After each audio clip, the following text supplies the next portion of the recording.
So, ayun, hello guys. Nandito ngayon kami sa trabaho. Ayan, tamang food trip sila. Food trip na naman ang mga itik.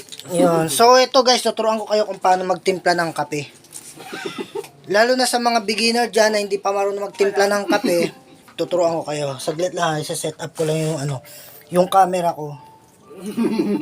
Ito guys, sa-set up ko lang dito ha. Ayan. Tuturuan ko kayo guys kung paano magtimpla ng kape. Una, ang gagawin nyo, Ito ang baso. pag ganitong may mainit na kayo ng tubig, titignan nyo yung thermos nyo kung may mainit na. Tapos, para malaman nyo kung may laman yan or wala, syempre, mabigat pag may laman. Pag magaang, walang laman yun. Ngayon, malalaman nyo kung mainit yan or hindi, ibuhos nyo sa ulo nyo. Pag napasok kayo, yun na yun, mainit yun. Pero pag di kayo napasok, malamig yun. Hindi nyo pwedeng timplahan. So, ganun. Tapos, unang step gagawin nyo, bago ka magtimpla ng kape. So, ito pala yung yung kape natin. Yan. Nestle. Baka naman. Yun. Tapos, una, kumuha kayo ng tasa.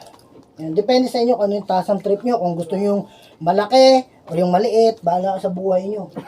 Buhay nyo na yun eh. Hindi ko pwedeng pakilaman yung buhay nyo. Kung ano trip nyo, bahala kayo. Kanya-kanyang trip lang yan, di ba? Walang basagan ng trip. Huwag ganun. Yan. Tapos, siyempre, babalatan nyo. Tanggalin nyo yung nakasilyo. Yun. Tapos, saan nyo ilalagay dito sa sa tasa. Ganito guys, so nakikita nyo ba? Tingnan nyo, wag nyo kasi, pikit kayo ng pikit eh.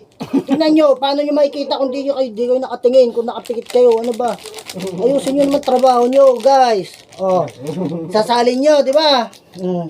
Tapos, siyempre, yung basura, huwag kayong kailangan maging tayo, nature lover. Tapon nyo sa tamang tapunan, huwag yung tapon sa kapitbahay nyo. Magagalit yung mga kapitbahay nyong marites. Tapos, siyempre, kukunin nyo yung thermos na mainit, kunin nyo. Yan. Tapos, isalin nyo yung tubig. Ganyan. Yan. Yan, depende sa inyo kung gaano karami yung trip nyo. Ha? Depende sa inyo yan. Trip nyo yan eh. Pakilang ko sa inyo. Bahala ko sa buhay nyo. Tapos saan nyo ilagay dito yung thermos. Balik nyo doon sa dapat na paglagyan. Yung kung saan nyo ilalagay. Ano ba yan? Ha? Huwag kayong burara. Ayusin yung buhay nyo. Hindi ata mainit. Ba't yan? Pagka alam yung mainit, hawakan nyo lang dito. Pero pagka di kayo trip sa ganun, sausaw nyo yung ganun. Pag napasok kayo, yun na yun. Mainit yun. Mainit nga. Pasok ako dun Tapos, syempre, kuha kayo ng kutsara. Para haluin nyo. Alam di nyo haluin yun. Yan, kuha kayong kutsara. Bahala kayo kung malaki o maliit. Bahala kayo kung anong trip nyo. Bahala sa buhay nyo. Buisit. Haba ng Tapos haluin nyo, ganyan. Haluin nyo. Haluin nyo, ganyan ha. Haluin nyo. Ha? Haluin nyo. Hindi nyo hinahalo. Kasi pag hindi nyo hinahalo yan, lahat ng tamis niyan nandito sa ilalim, hindi mapupunta sa ibabaw.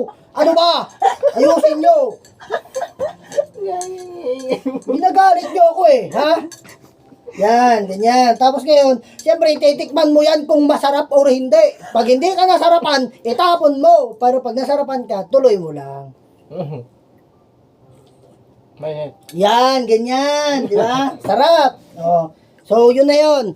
Ha? Isin yung buhay nyo, ha?